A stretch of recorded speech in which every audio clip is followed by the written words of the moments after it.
পরমাণু বিদ্যুৎ কেন্দ্র উদ্বোধন হলো। আমরা শুনলাম যে খালেদা জিয়া স্বপ্ন দেখেছে, তারেক জিয়া বাস্তবায়ন করেছে। আমি ঠিক জানি না যে তারেক জিয়া হাতে কোনো আলাউদ্দিনের চেরাক নিয়ে এসেছিল কিনা যে পরমাণু তাপ বিদ্যুৎ কেন্দ্র হয়ে যা বললেই হয়ে যাবে, সেটা না। এর জন্য অনেক আয়োজন লাগে।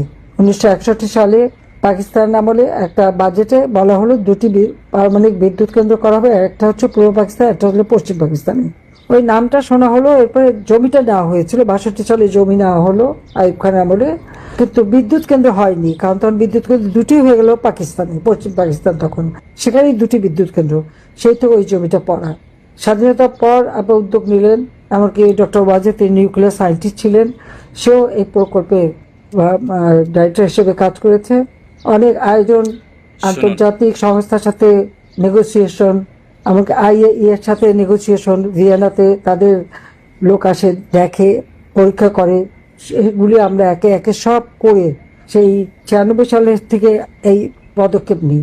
বারবার এখানে আন্তর্জাতিক প্রতিনিধিরা এসছেন, কারণ নিউক্লিয়ার পাওয়ার প্ল্যান্ট আমরা করব, আমরা নিউক্লিয়ার অস্ত্র ব্যবহার করব না। সেই চুক্তি তো আমাদের স্বাক্ষর করতে হয়, জাতিসংঘে করতে হয়, সেখান থেকে প্রতিনিধি এসে দেখে যান। এভাবে অনেক কিছু করেই কিন্তু এই পাওয়ার প্ল্যান্টটা আমরা করি। এটা নিয়ে অনেক খেলা, অনেক অপবাদ শুনতে হয়েছিল। তবে আজকে যখন আমার করা, যেমন র্যাডার, বাংলাদেশে আমাদের কোনো আন্তর্জাতিক র্যাডার এমন ছিল না যে আমাদের আকাশ ব্যবহার করছে, কিন্তু সেখান থেকে বাংলাদেশ কিছু পাচ্ছে না। এই র্যাডারও কিন্তু থার্ড টার্মিনাল করার সাথে সাথে এই র্যাডারটা আমরাই করি। প্রথমে যখন টেন্ডার দেওয়া হয় এবং PPP-তে দেওয়া হবে বলা হয়, তখন এটা প্রায় 1800 কোটি টাকা লাগবে। এত টাকা লাগার কথা না। তখন আমরা এই সরাসরি ফ্রান্সের সাথে কথা বলি, কারণ ফ্রান্সের থ্যালাস গ্রুপ এই র্যাডারটা তৈরি করে দিয়েছিল, পুরোনোটা। নতুনটাও আমি চেয়েছি তারা করুক।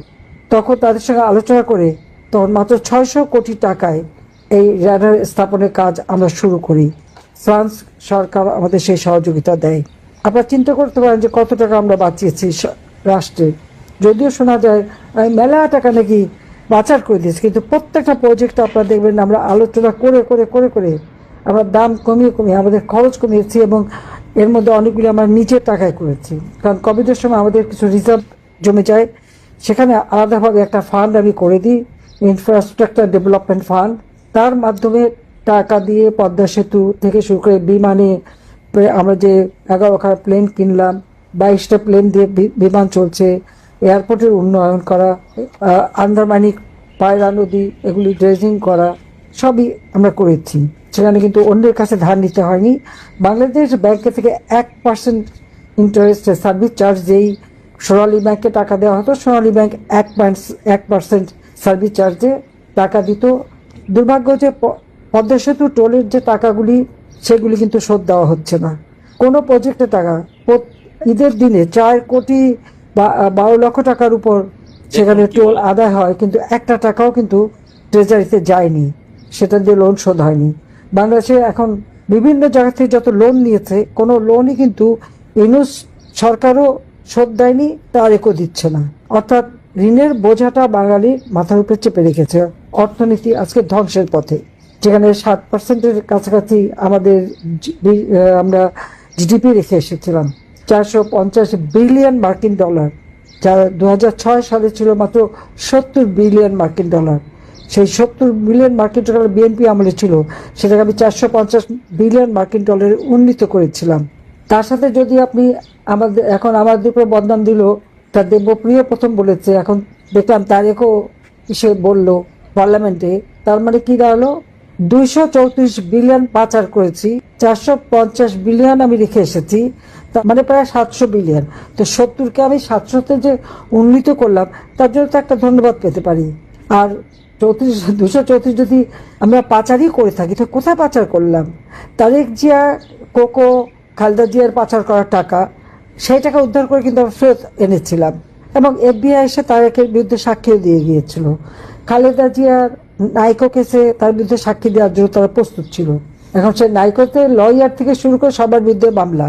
অর্থাৎ এই চুরি ধরা হলো কেন, দুর্নীতি ধরা হলো কেন, এটা অপরাধ। কিন্তু এখন যে সব দুর্নীতি হচ্ছে, ওটার জন্য কিছু আসে যায় না। এটা হলো বাংলাদেশের অবস্থা। এই অবস্থা থেকে বাংলাদেশের 2001-এ গ্যাস বিক্রি করবো না চক্রান্তের শিকার হয়ে ক্ষমতা আসতে পারেনি। 2001 থেকে 2006 বিএনপি ক্ষমতায় জামাতের সহযোগিতায়, জামাত বিএনপি বাংলাদেশ বারবার দুর্নীতিতে চ্যাম্পিয়ন হয়েছে। এবং আপনারা জানেন যে খালেদা জিয়া ছেলে তারেক খালেদা জিয়া তারা যে দুর্নীতি করেছে FBI রিপোর্টে তা আছে, এবং তারেকের মামলায় FBI অফিসার যে সাক্ষী দিয়ে এসেছে। খালেদা জিয়া যে নাইকো এবং গ্যাটকো মামলা, সেই নাইকো মামলাও সাক্ষী দেওয়ার কথা ছিল। কাজে এই দুর্নীতিবাজরা বাংলাদেশ থেকে তখন আবার ধ্বংস করে। 2008-এর নির্বাচনে আওয়ামী লীগ জয়লাভ করে 48% ভোট পেয়ে 233টা সিট আমরা পেয়েছিলাম। তারপরে যাত্রা শুরু, দেশ প্রতি বছর উন্নতি করেছে। 2021 সাল, তখন 20 সাল থেকে কোভিড শুরু হলো। সেই কোভিডের সময় আমরা বিনা পয়সায় ভ্যাকসিন দিয়েছি, এমনকি শিশুদের ভ্যাকসিনটাও আমরা সময় মতো দিয়েছিলাম।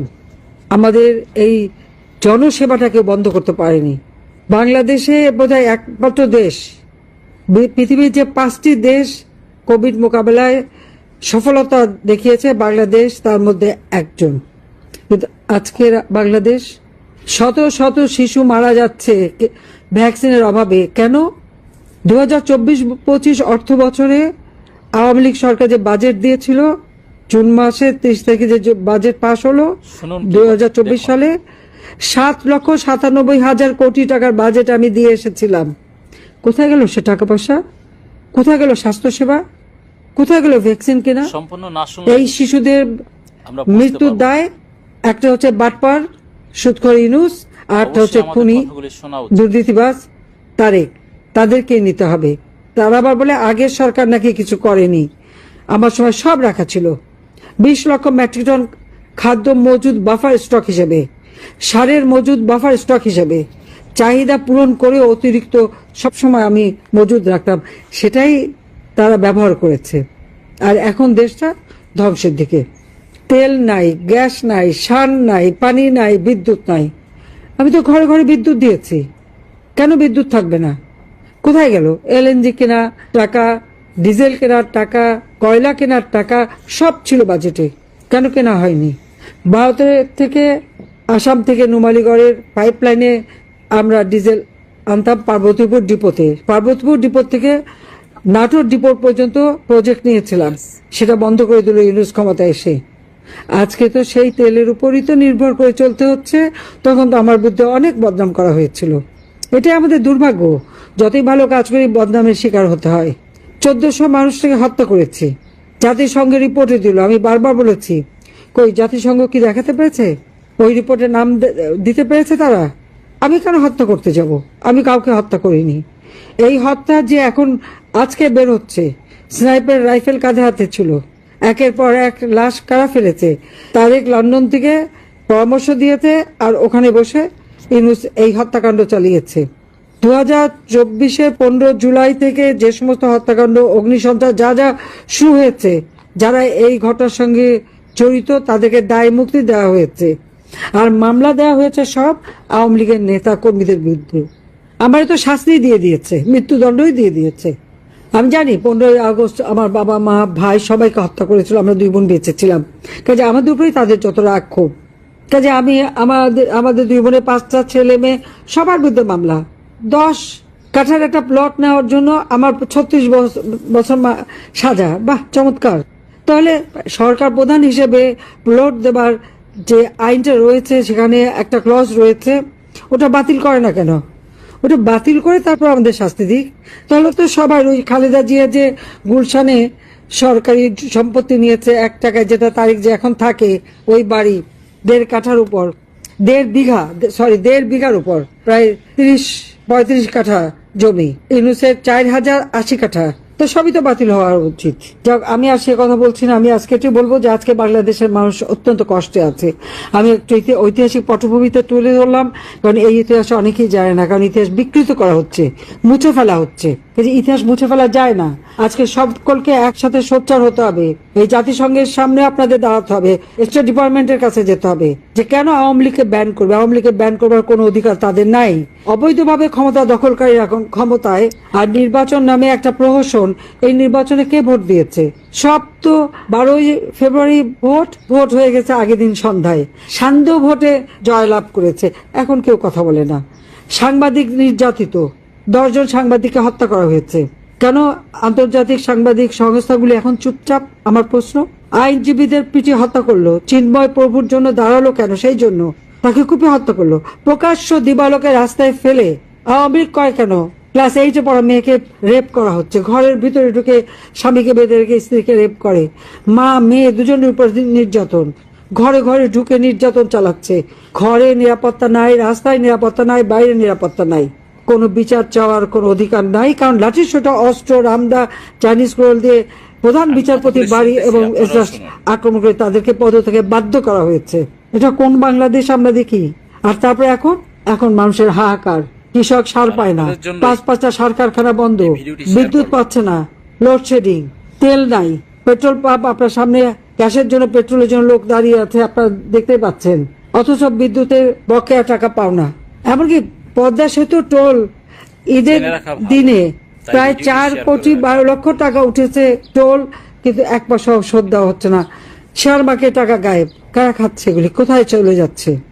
এখনো ইউনুস বসে আছে, ইউনুস সেন্টার এখনো চালু, সেখান থেকে যত অপপ্রচার চালানো হচ্ছে, আর সেই সাথে সাথে তার দোসর এখন ক্ষমতায়, আর এক মানে বাটপাড়ের সাথী এখন খুনি তারেক আইবি রহমানের হত্যাকারী, সে এখন ক্ষমতায়, তারা বসে বসে মজা লুটছে, আর দেশের মানুষ হাহাকার করে।